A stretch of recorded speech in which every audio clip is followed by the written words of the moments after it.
Hey, what's up guys? This is take 2 of the video that I made for my 2014 Dyna Street Bob. I'm going to blame the first one, poor quality on my phone. I'm using my wife's phone. So it's probably better video and audio, so you'll probably be able to hear me better. Anyway, I'll try to go over what I went over before quickly. The first thing I changed was the handlebars, Road 6 Customs 12-inch Z-bars, Kiriak and mirrors. Let's see, the headlight, I changed the headlight. It's like a LED, not as bright as a Daymaker, but it's pretty good. It's a nice white light. Changed the ring around the headlight. It was chrome. I'm trying to get rid of as much chrome on it as I can. I put that black ring on there. These Custom Dynamics turn signals I put on there. I'll turn the bike on later and show you what it looks like. I switched those.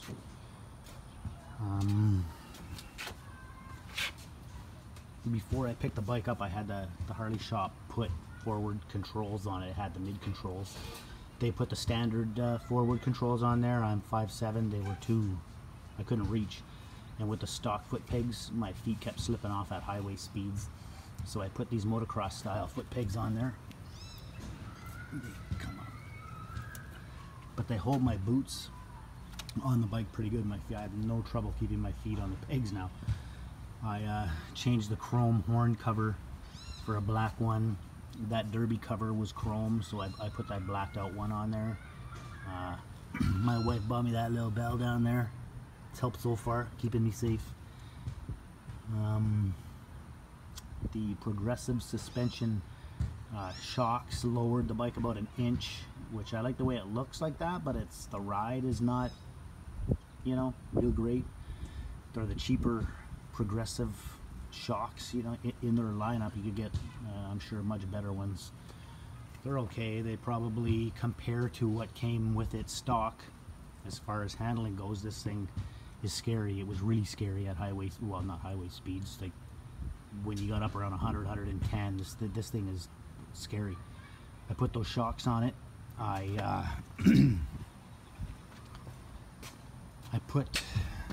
installed a True Track stabilization system on there.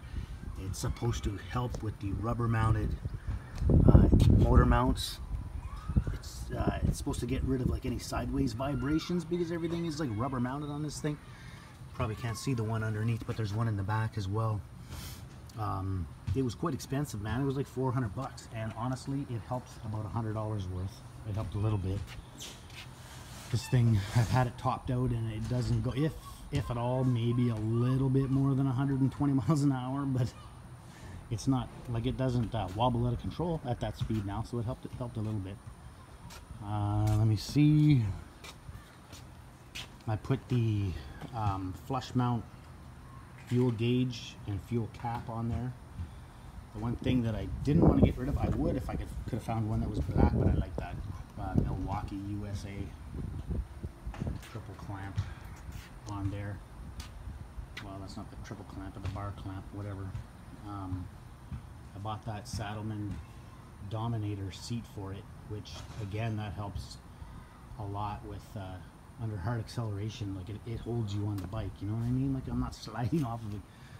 It's got a lot of torque, 103. I waited till the Street Bobs came out with the 103. I didn't want to buy one with a smaller motor. Now with the what do they call it, the Milwaukee 8, they're coming out with like a 114 on the Breako, which that'd be nice if it had it in there. But anyway, I put that side mount plate on there. I didn't really like the way the stock one was on it, sticking way out the side. I bought these Ness, I guess Arlen Ness, super bright LED stop turn. They're integrated with the tail lights and stuff on there.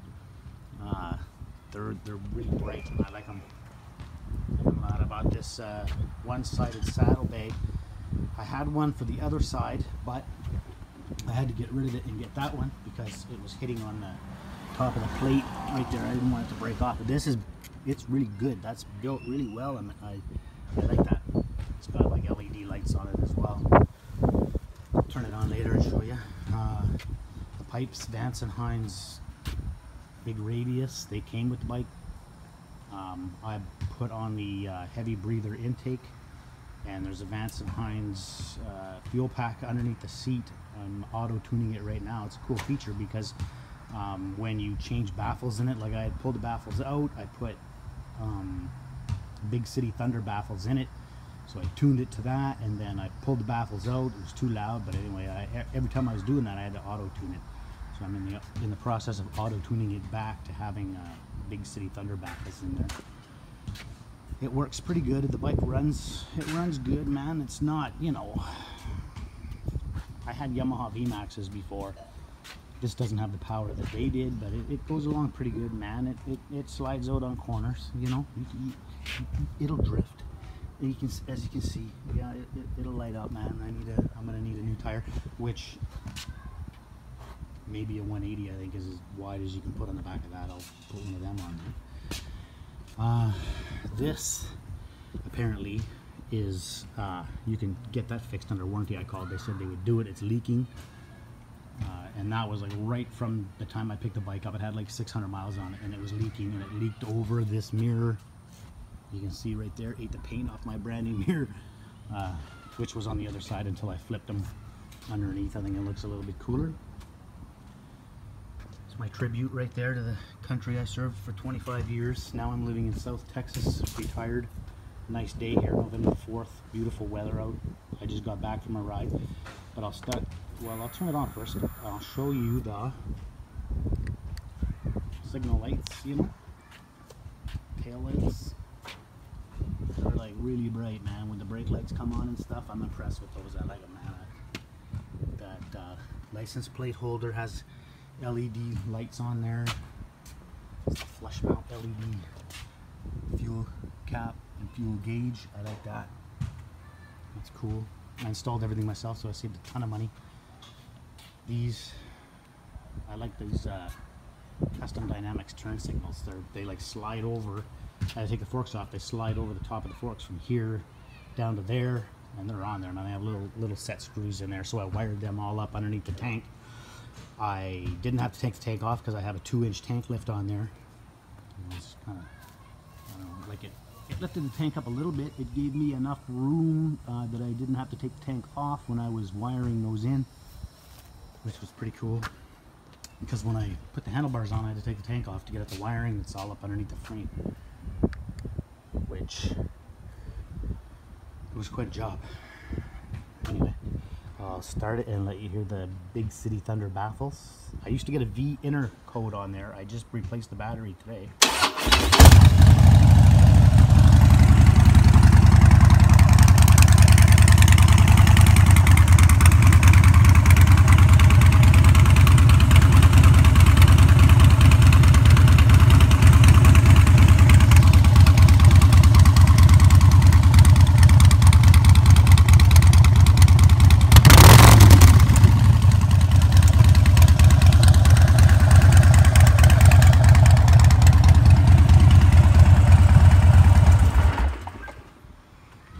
So yeah, I hope you can hear me better. I had a few comments on the first video that I made. I wasn't speaking loud enough. I just felt stupid out here, like talking to myself, whatever. Anyway, yeah, I hope this video's a little clearer with my wife's phone. You know, I got a couple of comments on there, like one dude's like saying, hey, squeeze your ovaries and talk louder. So whatever. Whatever. Anyway, I really like the bike, man. Maybe next year, the year later, you know, a breakout with the 114 would probably be pretty cool. This is my first Harley. You know, I like it, man. It's a pretty cool bike. It slides around corners pretty good. First and second. The wobbles start at maybe 100, 110. You know, Harley should work on that, but whatever. I think they are.